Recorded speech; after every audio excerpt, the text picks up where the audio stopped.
Hey guys, so today we're talking about what to do when it feels like things are just taking way too freaking long. So, how many of you guys have experienced this feeling like I'm doing all the things, I'm doing everything right, but it's just not showing up? What the heck is going on? How many of you have felt this experience of I'm putting in all this effort, but it's just not working? Why is this taking so freaking long? Well, you're not alone. This is so freaking common to feel this way. And in fact, I would say it's almost like a universal for every entrepreneur on the planet to feel as though, why is this taking so dang long? Why is it taking so long for the results to manifest in my life, for these things to pop into my reality? Why is this not showing up immediately? Why isn't this showing up exactly on the timeline that I want it to show up on? Goodness gracious, right? Have you felt that way? I know I sure have. And let me tell you, this is one of those like little danger zones, to the danger zone. This is one of those danger zones where we can get ourselves into trouble because when things are taking longer than we expected, when things are taking longer than we want them to take, this is usually where we get the wobbles, where we start to go into self-doubt, where we start to ask ourselves and pick at ourselves, what am I doing wrong? What am I not doing right? What is the problem here? I must not know what I'm doing. We start to generate those beliefs about ourselves that are like fractured and lies, that are things like, maybe I'm not cut out for this. Because look, the results aren't here yet. They're not instantaneous. So something must be wrong. And I must be the thing that's wrong. Well, a lot of times I'm not saying anything's wrong with you, by the way, but a lot of times there are things that need to be dug out, things like limiting beliefs, things like old traumas from the past, old stories, ancestral, traumas, all of this stuff, all of the stress response, the stuck emotions, all of this stuff that is getting in the way of us up-leveling and us claiming what it is that we're trying to create in our life, whether that's more money, more success, a bigger income, a podcast interview, whatever the heck it is that you're trying to create, but it's taking too long. Somebody isn't getting back to you about the invoice that you sent them, whatever it is. We get the wobbles and we begin to say to ourselves, maybe I'm not cut out for this. Maybe this wasn't meant for me. Well, in a way, that is a way that our mind tries to protect us. It tries to prepare us for the worst case scenario. I mean, how many of you guys know someone in your life who's like, well, you've got to prepare for the worst. Expect the best, but prepare for the worst. Well, if you're preparing for the worst, you're expecting the worst. Let's just be honest. But it's a way that we've all developed this self-protective mechanism that's attempting to keep us safe, but is essentially keeping us stuck. Because when we get in that little period of the wobbles, when things are taking too long and we're going like, well, the worst might happen. How does that feel in your body? How does that actually feel physically? How does that feel in terms of your stress response and in terms of your nervous system? Probably feels pretty stressful. Probably feels pretty tight, pretty wound up, pretty right? And so when we slip into that feeling of stress, guess what happens? Our subconscious mind thinks the thing that's taking too long is actually dangerous. And then we begin to do things like self-sabotage. We begin to do things like we don't show up. We procrastinate. We, here's a perfect example that will really highlight this for you. So let's say you're an entrepreneur and you're going through a launch. And during that launch, people aren't signing up for your program right at the beginning. And you're like, this is taking too long. This isn't working. Something's wrong. What happens with that person when they're in that wobbly space before their cart closes, right? Because that's the time that people have to sign up, but you're not there yet. They just haven't signed up in the first few days. Well, if you believe that it's not working, guess what's going to happen? You're going to stop showing up. You're going to stop talking about it. You're going to stop emailing your list. You're going to stop feeling confident in it. You're going to feel as though it doesn't have value. You're going to feel as though people aren't paying attention to you, that you don't matter, that maybe it's not worth it, that maybe it's priced too high. All of these doubts and fears are going to come up and they're going to be like, the weeds at the bottom of the lake trying to pull you under instead of feeling like you're swimming in clear, open water. And so when we get in that wobbly space, when, for example, with the example, the cart's open, nobody's signing up, we get in that wobbly space. And when we buy into that bullshit that's coming up, we lose confidence in ourselves. We lose confidence in our offers. We lose confidence in what it is that we're creating. And then we lose persistence. And then we lose the joy. And then we lose the passion, all because we bought into the wobbly moment between actions and outcomes.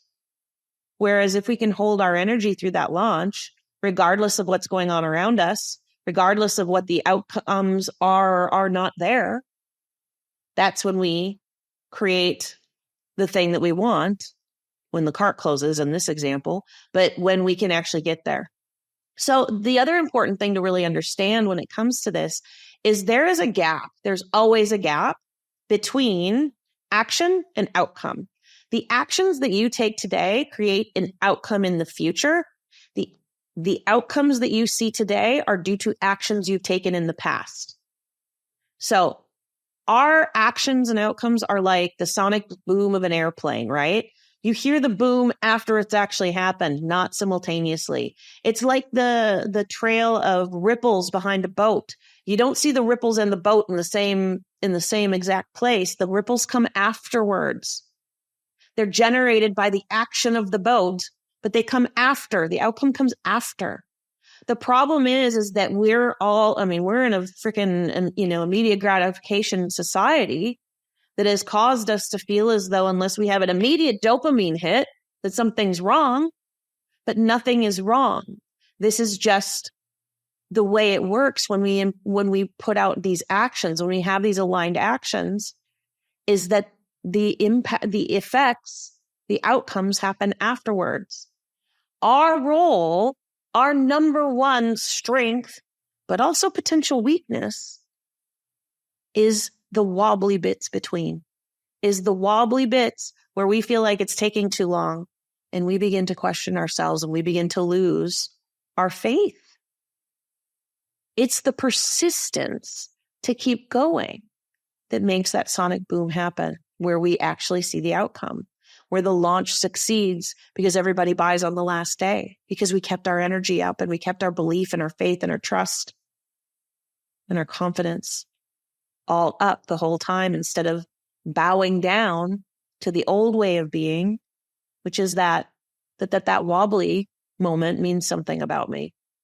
So imagine like if a plane stopped flying when the sonic boom, they couldn't hear it. Oh, plane's not working. No, of course they don't do that. And you don't have to do that either. It doesn't actually have to be your reality that you succumb to the wobbly bits in between action and outcome, that you succumb to the feeling of discouragement. Because let's be honest, you might feel during that wobbly bit, let's talk about that launch again. You might get to a feeling where you feel a little afraid, or you feel a little bit like, oh, what's going on? Or you're like, oh, this is still taking too long, or you feel wobbly. It's okay to feel those things. There's nothing wrong with the feelings. It's that we get stuck there. It's that we buy into it and that we make it mean something about ourselves.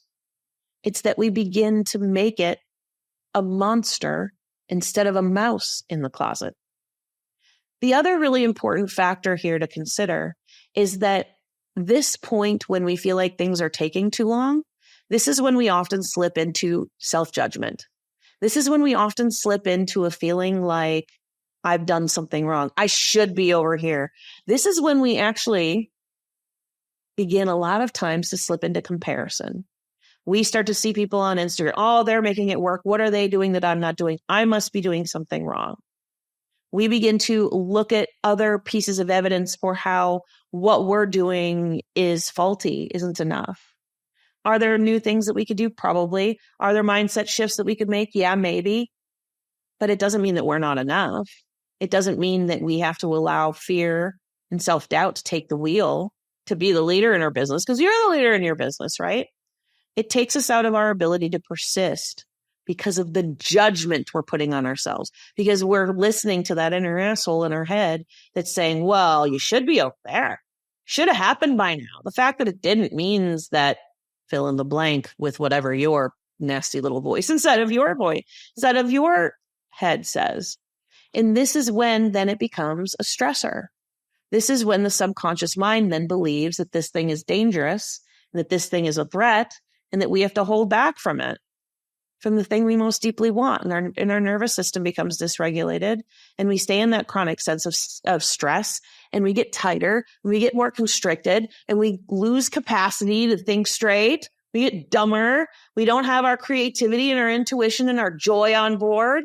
And then we go, why isn't this working now? Not only now is it taking longer than I thought, it's just not even working because we've now slipped back into the stress response because we've judged ourselves and we've told ourselves something's wrong with ourselves instead of saying, you know what, this is the wobbly bits. This is the wobbly bits. And I can maintain and persist through this moment to get to the point when the outcome is inevitable. Because here's the ticket. Here's the key. Your success is inevitable as long as you don't quit. Your success is inevitable as long as you persist. Your success is inevitable as long as you keep going. It's only when you take moments like these where it's taking too long or you get the wobbles to be a stop sign that you end up not getting what you want. You don't have to buy into this. You don't have to buy into these stories, into these beliefs. You don't have to slip back into the old ways of being and into the stress. You can get through these wobbly bits. You can get through these moments when things feel like they're taking too long and still be in a perpetual state of belief and trust and faith and joy and pleasure. Here's a really good example that will help illustrate this for you. Imagine you ordered something on Amazon and it's supposed to be there in 2 days. You know, you get the 2-day Prime delivery and that package is coming. Do you sit there going, why is it taking so long? Why is it taking so long? Pacing the floor, looking out the window the whole time? No, you just order it and you expect it to be there. And you just know it's going to be there, right? Well, what happens when that package is delayed by a day? Oh, why is this taking so long? It must not be coming. I should cancel my order. I should cancel. No, you just go, okay, it's going to take another day. Granted, Amazon's going to tell you usually exactly when it's coming, and we don't always have that certainty. Not usually even, when it comes to our businesses, when it comes to creating more income, when it comes to feeling more free and more fulfillment and all of these things. But what we do have is our capacity to become unattached to it being on a certain timeline and to trust and believe that it's inevitable and to not stress ourselves the fuck out in the process. To just like that Amazon package coming in the mail, just sit back and do the other things you got to do and you're applying yourself to and not worry about it and to trust that it's coming. So when you can stay in that energy of this is inevitable, even though I have wobbles, even though it's taking longer than I'd like it to, even though my reality isn't exactly how I want it to look at the moment, I'm going to just choose to keep applying myself to understand that the outcomes come in the future and it will feel great when I have it. It's still inevitable. This is when things shift. This is part of shifting our reality, not just with money, but with success and with every divine, beautiful thing that you are creating in your life.